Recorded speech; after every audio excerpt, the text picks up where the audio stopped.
Bismillah, walhamdulillah, wassalatu wassalamu ala rasulillah.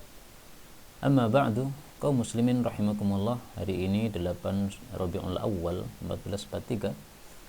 Kita lanjutkan membahas atau menjawab beberapa pertanyaan yang sudah masuk ya. Yang pertama, afwan Ustaz, apa arti Allahul Musta'an dan kapan anjuran mengucapkannya? Allahul Musta'an artinya Allah lah zat yang dimintai tolong. Saya belum menemukan satupun hadis yang menganjurkan ucapkanlah Allahul Musta'an pada waktu tertentu.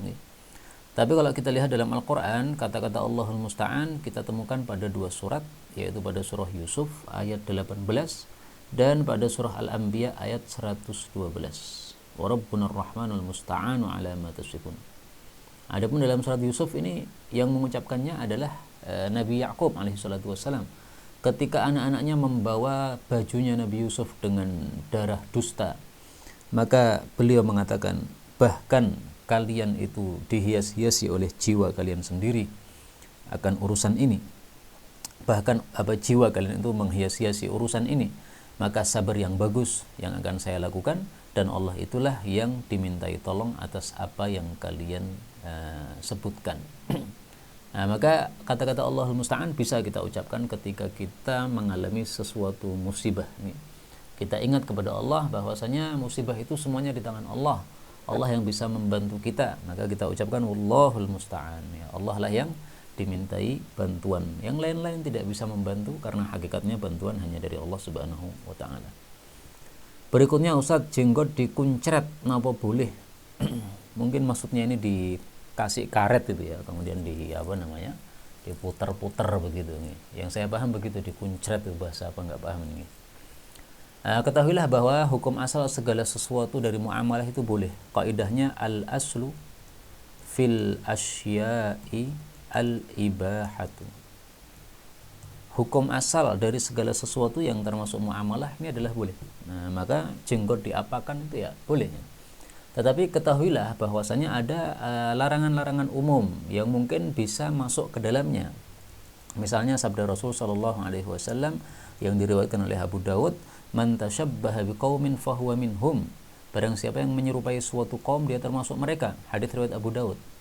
Nah, kalau memang mengkucir jenggot kemudian dipakai apalagi ditambahi dengan karet misalnya ya. Nah, kalau itu sudah menjadi adat suatu masyarakat yang buruk atau orang-orang yang buruk, ya jangan dilakukan sama sekali. Udahlah, gini aja lah, nggak usah kucir jenggot itu, karena tidak ada kita temukan dalil bahwa Nabi mengkucir jenggotnya. Yang ada adalah Nabi Shallallahu Alaihi Wasallam itu yusarrihu lihyatahu. Yusarrih itu menyisiri. Gitu. Karena adalah Nabi Shallallahu Alaihi Wasallam yusarrihu lihyatahu, menyisiri jenggotnya. Ini hadits riwayat Baihaqi dalam Syu'abul Iman, memang derajatnya dhaif ya. Tapi meskipun derajatnya dhaif, ini sesuai dengan sabda Nabi yang lain yang riwayat Abu Dawud. Man kana lahu sya'run, barang siapa yang memiliki rambut atau bulu, falyukrimhu, hendaklah dia memuliakannya. Nah, rambut kepala dimuliakan, disisiri, dirapikan, dikasih minyak. Demikian juga rambut di jenggot ini ya. Ini dirapikan supaya orang kalau melihat kita tidak menganggap bahwa ada setan berjalan-jalan di atas muka bumi ya. Karena kalau jenggotnya tersebar ke sana kemari ya, maka itu menyebabkan orang jadi melihatnya ketakutan atau benci ya, sehingga tidak bagus seperti itu. Berikutnya, perkenankan diri ingsun bertanya Ustadz, hukuman bagi orang yang membunuh tanpa sengaja ada dua. Satu, membayar diat. Dua, memerdekakan budak.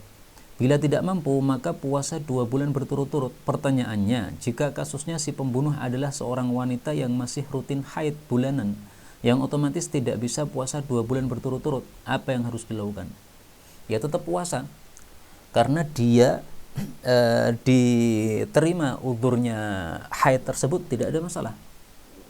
Sehingga caranya adalah dia berpuasa saja. Kalau nanti di tengah jalan ternyata haid, maka dia mengalami haid, selama mengalami haid tidak puasa. Tapi begitu haidnya selesai, wajib langsung puasa lagi. Kalau dia puasa lagi langsung, maka itu masih berlanjut puasa yang sudah dilakukan sebelumnya. Tetapi kalau dia berlambat-lambat, setelah haid selesai dia masih istirahat 1 hari, 2 hari, Nah, maka itu putus sudah, sehingga dia harus berpuasa dari awal lagi. Masalah seperti ini bisa dicari di dalam kitab tafsir Qurtubi ya. Karena tafsir Qurtubi itu tafsir yang sangat detail membahas masalah-masalah fikih yang berkaitan dengan ayat-ayat Quran. Nah, karena yang antum tanyakan ini ada dalam Quran, berarti pembahasan fikihnya juga ada di dalam kitab tafsir Qurtubi. Tulis saja at-tatabu'. Tatabu itu artinya berturut-turut. Nah, di sini Imam Qurtubi sudah menjelaskan bahwa tidak ada perselisihan para ulama dalam masalah ini. Ya, beliau mengatakan, As-saminatu asyrah, poin yang ke-18. Wal haidu, dan haid itu la yamna'u tatabu'a. Haid itu tidaklah mencegah berkelanjutannya puasa atau berterus-terusannya puasa min ghairi khilafin, tanpa ada perselisihan di antara para ulama. Artinya kalau seorang wanita dia puasa kemudian 2 bulan berturut-turut nih, kemudian di tengah jalan dia haid, maka haidnya ini tidak menghentikan dan tidak menjadikan puasanya jadi batal harus diulang dari awal, tidak ya, lanjut saja nanti setelah haid sebagaimana sudah saya jelaskan tadi. Adapun kalau safar tidak boleh ya, karena safar itu bukan sesuatu yang wajib kita lakukan. Kalau haid kan tidak mau tidak mau pasti terjadi, sehingga kita tidak bisa menolaknya. Maka ini termasuk dalam bab la yukallifullahu nafsan illa wus'aha. Tapi kalau safar supaya nanti bisa iftar tidak boleh ya. Kalau begitu dia harus mengulang dari awal lagi. Tapi kalau safar dia tidak iftar enggak apa-apa, silahkan tetap puasa enggak apa-apa.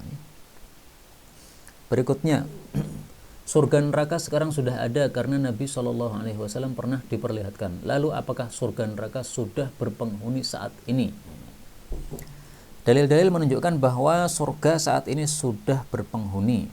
Rasulullah SAW bicara tentang roh-roh orang-orang beriman. Ya, di mana mereka saat ini? Nasamatul mu'min. Rasul sallallahu alaihi wasallam bersabda, "Innama nasamatul mu'min, tiada lain roh-rohnya orang-orang beriman, ta'irun, itu menjadi burung, yu'allaku, mestinya bukan yu'allak ya, ya'laku fi syajaril jannah, yang dia memakan pada pohon-pohon jannah, hatta yab'atsahu Allah ila jasadihi, sampai Allah mengembalikannya kepada jasadnya, yauma yab'atsuh, pada hari dia Allah membangkitkannya." Ini hadis riwayat Imam Malik dan lain-lain, derajatnya sahih.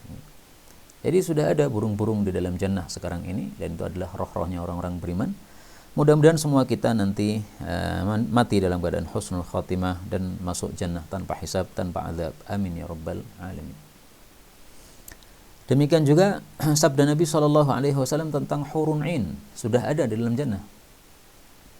Beliau mengatakan, la tu'dhi imra'atun zawjaha fid dunya, tidaklah seorang wanita mengganggu suaminya di dunia, illa qalat zawjatuhum minal huril 'ain, kecuali istrinya atau calon istrinya dari bidadari surga mengatakan, la tu'dhi, kamu jangan mengganggu suamimu, qatalakillah, semoga Allah melaknati kamu, fa innama huwa indaki dakhilun, karena tiada lain suamimu hanya mampir pada kamu, yushiku ayyufariqaki ilaina, nyaris dia akan memisai kamu, yaitu mati, kemudian menemui kami, yaitu masuk ke dalam jannah. Hadis riwayat Tirmidzi, derajatnya sahih. Ini menunjukkan bahwa sudah ada hurun ini di dalam jannah. Karena hadis ini sahih, kita harus percaya dari sabda-sabda Nabi SAW. Adapun neraka bagaimana? Ya, zahir-zahir hadis semuanya juga menunjukkan bahwa di neraka sudah ada penghuninya. Misalnya pada saat Nabi itu melakukan salat gerhana, beliau mengatakan, innahu uridat aliyal jannah wan nar. Tadi itu saat salat gerhana, saya ditampakkan jannah dan neraka di hadapan saya ini, ya, di temboknya masjid, ya, dalam riwayat yang lain disebutkan. Nah, kemudian beliau menyebutkan, wa ra'aitu fiha Abu Thumamah, aku melihat di neraka itu ada Abu Thumamah, yaitu Amr bin Malik, yajurru kusbahu finnar, yang dia menyeret kusbahu, ya, bagian dalam tubuhnya di dalam neraka. Jadi usus-ususnya brodol dari tubuhnya, naudzubillah, kemudian diseret di dalam, dia berjalan-jalan dengan menyeret ususnya itu di neraka, naudzubillah. Ini konon orang yang pertama kali melakukan saibah, yang merupakan apa? Kesyirikan orang-orang kafir Quraisy waktu itu. Di sini memang tidak jelas ya, apakah yang dimaksud ini adalah gambaran saja, ataukah ini betul-betul ada Abu Thumamahnya sudah di situ. Karena muncul pertanyaan juga, bukankah dia masih dikubur atau di alam kubur? Maka masalah-masalah begini kita hanya mengembalikan hakikatnya kepada Allah Subhanahu wa taala. Zahir dalil menunjukkan bahwa Abu Thumamah sudah masuk neraka, ya kan, berdasarkan hadis ini, ya. Akan tapi hakikatnya bagaimana? Nah, kita kembalikan kepada Allah Subhanahu wa taala. Hadis riwayat Muslim sahih. Berikutnya, maaf Ustaz, mau bertanya, apakah sah atau tidak dan minta dalilnya jika seseorang sudah berwudu jam 3 pagi, kemudian tidur sebentar, lalu pergi ke musola menunaikan sholat subuh. Jadi ringkasnya, apakah tidur membatalkan puasa, membatalkan wudu atau tidak, kan gitu. Nah, ini masalah khilafiyah seperti ini. Tapi mari kita perhatikan sabda Nabi tentang tidur, apakah dia membatalkan wudu atau tidak. Beliau mengatakan, al-ainu wika usah atau wika usahil ainan. Pengikatnya dubur itu adalah dua mata. Maksudnya, faman nama falyatawadda. Siapa yang tidur berarti ikatannya sudah terlepas, maka hendaklah dia berwudu. Hadisnya riwayat Abu Dawud sahih. Hadis ini zahirnya menunjukkan bahwa tidur membatalkan wudu. Tapi memang masalahnya khilafiyah, ya. Karena itu ringkasnya dalam mazhab Syafi'i, kalau seseorang itu tidur dalam keadaan posisi duduk yang pantatnya bertekanan ke tanah. Jadi dua pantatnya sama-sama nempel ke tanah. Nah, maka ini tidur yang tidak membatalkan wudu.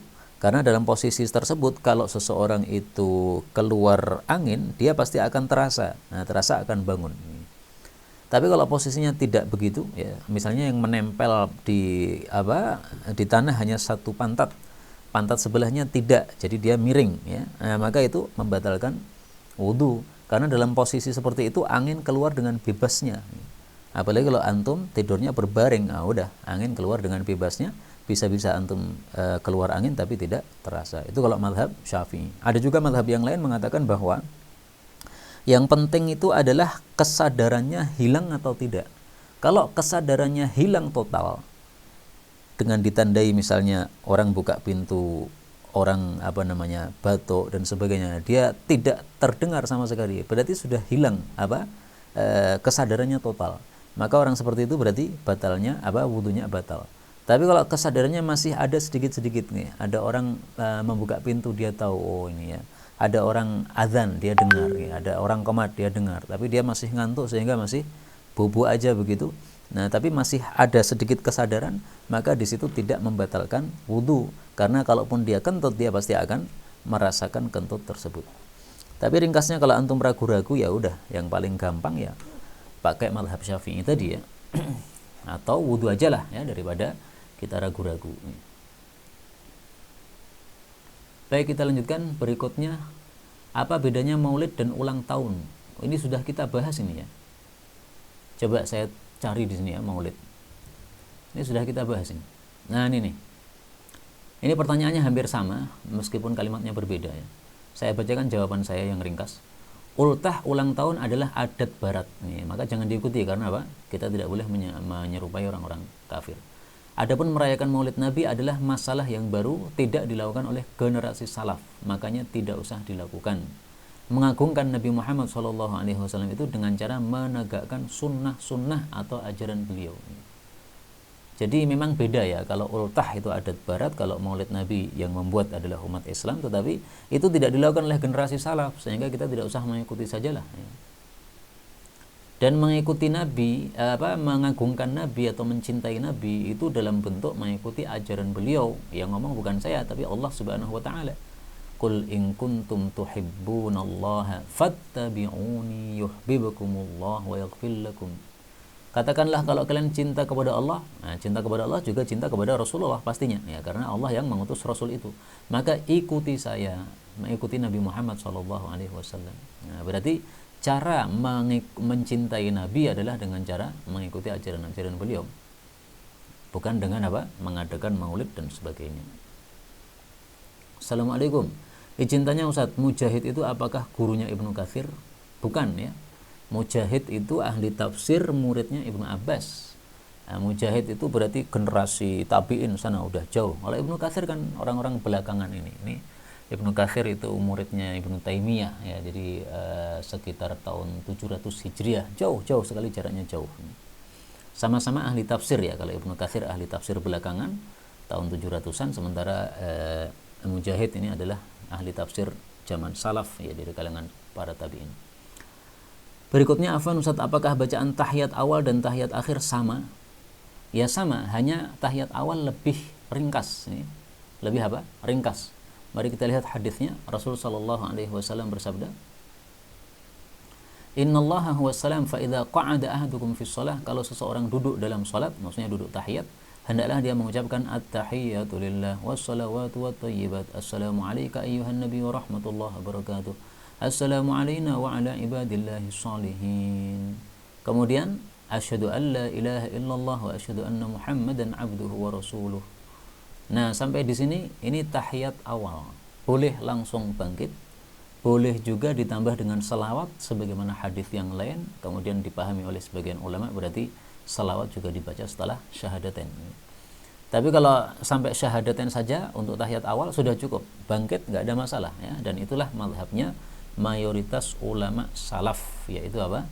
Mereka membaca tahiyat awal sampai dengan syahadat saja. Thumma, kemudian liyatakhayyar minal mas'alah masya'a, hendaklah dia memilih doa terserah dia. Nah, ini adalah doa yang kita baca setelah tahiyat akhir, pada tahiyat akhir. Jadi tahiyat awal biasanya lebih cepat para salaf itu, kemudian tahiyat akhir lebih panjang. Kenapa? Karena setelah itu kemudian membaca doa, termasuk juga doa berlindung dari 4 yang sudah sering kita baca itu ya, dari keburukan Masih Dajjal dan sebagainya itu. Ini hadis muttafaqun alaih. Terakhir, assalamualaikum, afwan Ustaz, minta file kitab Sahih Bukhari kalau ada. Nah gini, supaya antum pintar semuanya bagaimana cari kitab, nah, silahkan cari kitab Arab itu di Maktabah Waqfiyah. Tulis saja Waqfiyah. Nah kalau sudah antum tulis Waqfiyah itu dari kata-kata waqaf, antum klik. Nah setelah itu akan muncul di sini. Ini namanya Maktabah Waqfiyah di sini. Bagaimana cara mencari Sahih Bukhari? Ini pada kata-kata bahas itu artinya mencari. Tulis di sini judul kitabnya Sahihul Bukhari. Nulisnya harus benar ya. Karena kalau nulisnya nggak benar tidak akan muncul. Nulisnya harus pakai bahasa Arab, Sahihul Bukhari. Kemudian di enter saja atau dibahas ini ya. Bahas itu artinya mencari. Nah, ini sudah muncul kitab Sahihul Bukhari ini. Nah, ini ada Sahihul Bukhari cetakan Taksil. Nah, cara mendownloadnya gimana? Cara mendownloadnya ini. Ini ada tulisan tahmil. Tahmil itu download. Nah, maka kita klik saja. Ini kan ada beberapa jilid nih. Nah, maka kita klik jilid yang kita kehendaki. Ini misalnya ini, nah, diklik saja. Setelah diklik nanti akan muncul pemberitahuan. Nah ini ada tulisan mulai download. Silahkan diklik, nanti akan terdownload sendiri. Jadi jangan lupa mencari kitab-kitab Arab yang sudah dalam bentuk PDF. Ini cari pada Waqfiyah atau Maktabah Wakaf. Ini semua kitab insya Allah ada di sini, kitab-kitab Arab yang dipakai oleh Ahlus Sunnah wal Jamaah. Demikian yang dapat kita bicarakan, benarnya dari Allah. Kalau ada salahnya, fa astaghfirullahal azim li wa lakum walhamdulillahi rabbil alamin.